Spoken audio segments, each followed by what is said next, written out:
हरिओम। किसी वस्तु को ढक करके रख दें, किसी चेहरे को नकाब से ढक दें, घूंघट से ढक दें, तो उसे देखने की, उसके बारे में जानने की सहज जिज्ञासा हो जाती है।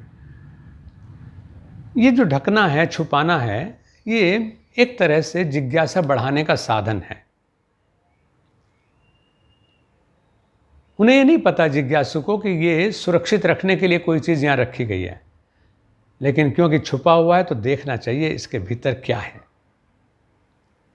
ऐसे ही जिज्ञासा बढ़े और लोग उस तरफ और आकर्षित हों, इसलिए गोपनीय शब्द का बड़ा प्रचार होना शुरू हो गया। क्योंकि जिसको वो चीज़ बताई तो उससे ये कि बस तेरे पास विशेषाधिकार है और किसी को इसके बारे में नहीं पता है, तो वो अपने आप को स्पेशल समझने लगता है। और जिसको नहीं पता वो उसके लिए अपने आप को डिप्राइव्ड यानी वंचित समझने लगता है और ये सोचता है किसी भी तरह से इसे मैं प्राप्त कर लूँ। लेकिन इस होड़ में अक्सर ये देखा गया है कि जितनी विद्याएं हैं, गूढ़ विद्याएं, चाहे वो मंत्र की हैं, चाहे वो तंत्र की हैं, चाहे वो योग की है, या विशेष कलाएं भी हैं जिनमें महारत हासिल करना इंसान का फर्ज है, कर्तव्य है उसका, तो उनको भी हमने गोपनीय बना दिया। लगता था कि गोपनीय बनाने से कुछ स्तर बढ़ जाएगा और लोगों की उसके प्रति आकर्षण और जिज्ञासा बढ़ेगी, लेकिन इससे अज्ञानता का ज़्यादा प्रचार हुआ और ये समझने लगे कि ये बहुत मुश्किल चीज़ें जो हर किसी को हासिल नहीं हो सकती, इसलिए छोड़ो। और ये जो छुपा करके रख रहे हैं तो ज़रूर इसमें कुछ गड़बड़ है और ये किसी पॉलिसी के अंतर्गत छिपाया जाता है चीज़ों को। समाज में भेदभाव बढ़ने लगा उनसे, जो शिष्य लोग हैं, जिज्ञासु हैं, उनमें दूरियां बढ़नी शुरू हो गई। और सबसे बड़ी चीज़ है कि जो गुरु लोग हैं उनके प्रति भी सम्मान का भाव घटा, विशेषज्ञों के प्रति सम्मान का भाव घटा, क्योंकि लोगों ने सोचना शुरू कर दिया कि ये एक आध चीज़ किसी को पता है, वो बताना नहीं चाहता। गोपनीय का अर्थ केवल छुपाने के अर्थ में जब से हमने लिया, तब से ये व्यवस्थाएं गड़बड़ हुई हैं। जबकि गोपनीय को हमें ठीक से समझना चाहिए। गोपनीय का मतलब सिर्फ ये नहीं है कि हम चीज़ों को छुपा करके रखें, बल्कि गोपनीय का अर्थ है सुरक्षित रखने योग्य। जैसे परीक्षा के पेपर्स आते हैं तो उन पर गोपनीय लिखा होता है कि वो पेपर हर किसी के हाथ ना पड़ जाएं। उससे क्या होगा कि पेपर आउट हो जाएगा, पढ़ने वाले और ना पढ़ने वाले बच्चे, उन दोनों में भेद नहीं हो पाएगा, नकल करके लोग पास हो जाएंगे, गलत तरीके अपना लेंगे। सरकारी दस्तावेज हैं, उनमें अगर समय से पहले वो खुल जाएं, आउट हो जाएं। बैलेट बॉक्सेस हैं तो उन चीज़ों से कितना नुकसान हो सकता है। तो वो गोपनीय का अर्थ ये कि उनको सुरक्षित रखिए, जिससे कि सही समय पर सही उपयोग उनका हो सके।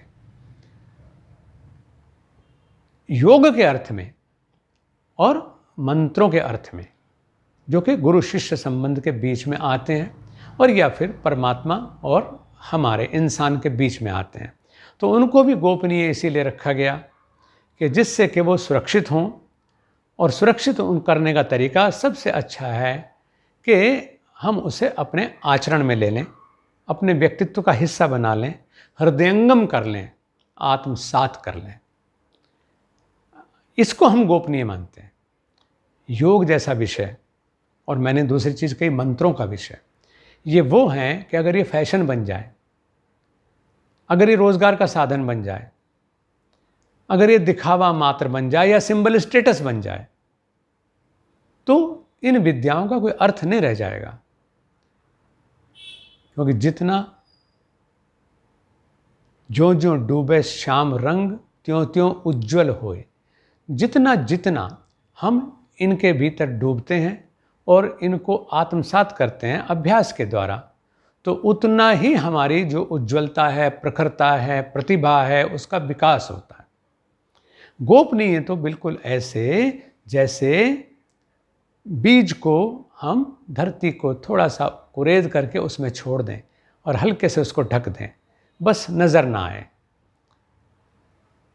जिससे कि उसकी जो निर्माण की प्रक्रिया है, विकास की प्रक्रिया है, प्रोसेसिंग है, वो शुरू हो जाए। अगर वहाँ पर भी हम उसको छुपाने के अर्थ में ले लेते हैं तो उसको पहले आप पॉलीथीन में बंद कर देंगे, फिर काले थैले में बंद कर देंगे, फिर ज़मीन के अंदर गाड़ के उसके ऊपर भी प्लास्टर कर देंगे या पत्थर रख देंगे, तो उस बीज का कोई उपयोग होने वाला नहीं है। तो अगर छिपाने तक ही इनका अर्थ होता तो ये मंत्र कभी भी आगे अगली जनरेशन्स तक ना जाते, फिर तो बस वो उसी के पास रहता जिसको दे दिया। हमें अपने निजी जीवन में गोपनीय विद्या को, यानी गुरु जी के द्वारा दिए हुए ज्ञान को, या जो मैं ही अपने साधकों के साथ, आपके साथ, आप जिज्ञासु हैं, तभी आप आज के इस मारामारी के युग में भी योग के कार्यक्रम और योग के ये प्रसारण देख रहे हैं, तो इनके साथ साझा कर रहे हैं इसलिए कि ये सही जगह पर कुछ लोग भी अगर इसको अपने अंदर समा लेते हैं, अपने आचरण में उसको ढाल लेते हैं, अपने व्यक्तित्व का उसको हिस्सा बना लेते हैं, तो फिर ये विद्या फलीभूत होगी और एको अहम बहुश्याम, एक से, मुझसे आप जैसे भाई तक ये संदेश पहुंचा और आपसे फिर अनेकों तक ये जाएगा। अगर ये गोपनीय इस अर्थ में होता कि नहीं छुपाना है, पहले तो यही करते थे लोग। अब समाज की जो सहजता, सरलता और अबोधता है, उसका कुछ शरारती लोग लाभ उठाने लगे और कहने लगे कि नहीं, गुरु ज्ञान तो कान में दिया जाता है। मैंने हमेशा से कहा कि हम तो मंत्र नहीं देते हैं कान में, आओ समस्या समाधान कर लें खुले मैदान में, चर्चा होगी, अनुभव सामने आएंगे, सफलता के द्वार खुलेंगे और आगे अधिक विद्या के विकास के द्वार खुलेंगे। तो आइए गोपनीय को सही रूप में समझें। इसका मतलब छिपाना नहीं बल्कि बढ़ाना है। हरि ओम।